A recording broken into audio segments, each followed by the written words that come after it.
اعوذ باللہ من الشیطان الرجیم بسم اللہ الرحمن الرحیم الحمد للہ رب العالمین والصلاة والسلام علی محمد وعلی آلہ الطیبین الطاہرین واللعنۃ الدائمۃ علی اعدائہم اجمعین اما بعد۔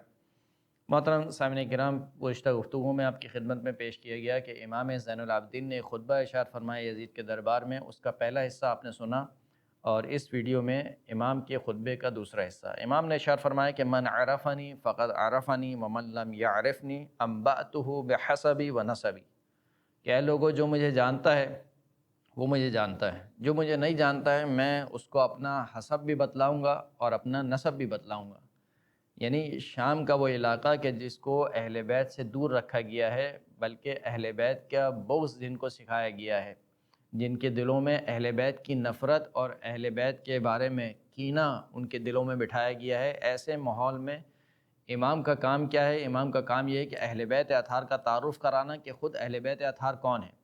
تو امام نے اس طریقے سے خطبہ شروع کیا کہ جو مجھے جانتا ہے مجھے جانتا ہے، جو مجھے نہیں جانتا ہے میں اس کو اپنا حسب بھی بتاؤں گا، اس کو اپنا نسب بھی بتاؤں گا۔ پھر امام نے فرمایا کہ ایھا الناس انا ابن مکہ و منا، انا ابن زمزم و صفا، انا ابن من حمل الرکن باطراف الردا، انا ابن خیر من اعتذر وارتدا۔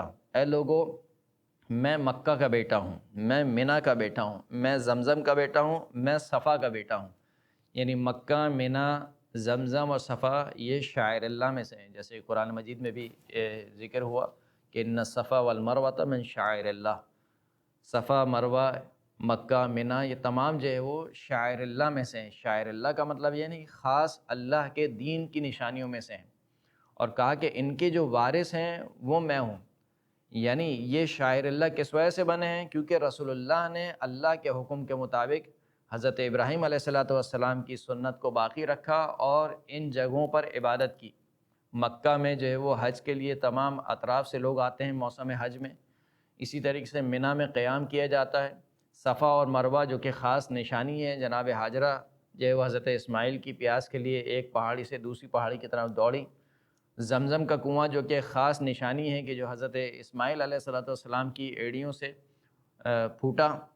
یہ تمام چیزیں ہیں، گویا امام بتلانا یہ چاہ رہے تھے کہ اگر تم ہمارا شجرہ دیکھنا چاہو تو ہمارا شجرہ حضرت ابراہیم اور حضرت اسماعیل سے ملتا ہے۔ یعنی ہم پاک و طاہر نسل سے ہیں کہ جن کی وجہ سے مکہ مکہ بنا، جن کی وجہ سے زمزم زمزم بنا، یعنی زمزم پھوٹا، جن کی وجہ سے صفا و مروہ شاعر اللہ کہہ رہا ہے، جن کی وجہ سے منا کو خداوند کریم نے شاعر اللہ قرار دیا، وہاں پر قربانی کو واجب قرار دیا، وہاں پر رکنے کو واجب قرار دیا۔ وہ جو ہستیاں ہیں وہ ہستیاں ہمارے آبا و اجداد سے ہیں، یعنی ہمارا تعلق ابراہیم اور اسماعیل کی نسل سے۔ اور پھر فرمایا کہ میں اس کا بیٹا ہوں کہ جس نے اپنی چادر میں زکوٰۃ کو جمع کیا، اور میں اس کا بیٹا ہوں کہ جو تمام لوگوں میں جو چادر اوڑھتے ہیں، ابا جو اوڑھتے ہیں، عرب میں جو ہے ابا اوڑھی جاتی تھی، خیر یہاں پر اس طریقے کا کوئی رواج نہیں ہے، لیکن عرب میں ابا اوڑھی جاتی تھی، چادر اوڑھی جاتی تھی، اور لنگ باندھی جاتی تھی۔ کہا کہ جتنے بھی چادر اوڑھنے والے ہیں، جتنے بھی لنگ باندھنے والے ہیں، ان تمام میں جو سب سے بہترین ہستی ہے میں اس کا بیٹا ہوں۔ وہ بہترین ہستی کون ہے؟ رسول خدا صلی اللہ علیہ وآلہ وسلم کی ذات گرامی۔ کہا کہ میرا تعلق رسول خدا سے ہے، میں رسول خدا کا بیٹا ہوں۔ انا ابن خیر من انتعل واحتفى، میں ان تمام لوگوں میں سب سے بہتر کہ جو نعلین پہنتے ہیں یا جو برہنہ پا چلتے ہیں، ان تمام لوگوں میں سب سے بہتر کا بیٹا ہوں۔ یعنی وہی رسول خدا صلی اللہ علیہ وآلہ وسلم، ان سے بہتر کوئی نہیں ہے کہ جس نے نعلین مبارک کو اپنے قدم مبارک میں لیا یا جس نے نعلین مبارک کو اتارا۔ میں رسول اللہ کا بیٹا ہوں۔ انا ابن خیر من طاف وسعى، خانہ کعبہ کا طواف کرنے والوں میں اور صفا اور مروہ کے درمیان سعی کرنے والوں میں جو سب سے بہترین ہستی ہے کون؟ رسول خدا کی ذات گرامی ہے، میں اس کا بیٹا ہوں۔ انا ابن خیر من حج ولبى، حج کرنے والوں میں اور لبیک کہنے والوں میں جو سب سے بہترین ہستی ہے میں اس کا بیٹا ہوں، یعنی رسول خدا کا بیٹا ہوں۔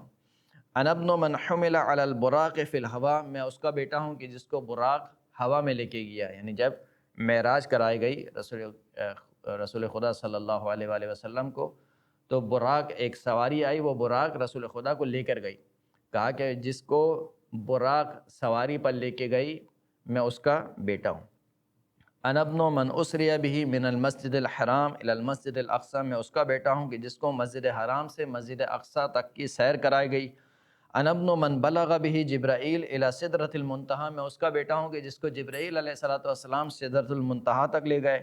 انا ابن من دنا فتدلی فکان قاب قوسین او ادنی، میں اس کا بیٹا ہوں کہ جو اتنا قریب ہوا کہ قاب قوسین یعنی 2 قوسین کے برابر یا اس سے بھی کم کا فاصلہ رہ گیا۔ انا ابن من صلی بملائکۃ السماء، میں اس کا بیٹا ہوں کہ جس نے آسمان کے ملائکہ کو نماز کی امامت کرائی ہے۔